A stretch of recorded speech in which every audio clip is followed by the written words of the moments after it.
देवा प्रमाणे जेजू क्रिस्ताचें शुभ वर्तमान अभिस्वर 18 वळ 1 ते 5.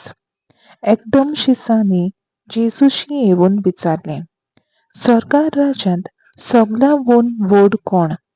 तेन्ना जेजून एकल्या धाकट्या भुरग्याक आपोवून हाडून ताका तांचे मदें उबो केलो आनी म्हणलें, हांव तुमकां सत सांगतां, तुमचें मन बदल्ल्या बगर आनी तुमी नव्यान धाकटुल्या भुरग्या वरी जाल्ल्या शिवाय तुमी स्वर्गा राज्यांत भितर सरची नात. म्हणटच कोणूय आपणाकूच ह्या भुरग्या परी ल्हान करीत जाल्यार ती स्वर्गा राज्यांत सगळ्यावन व्हड.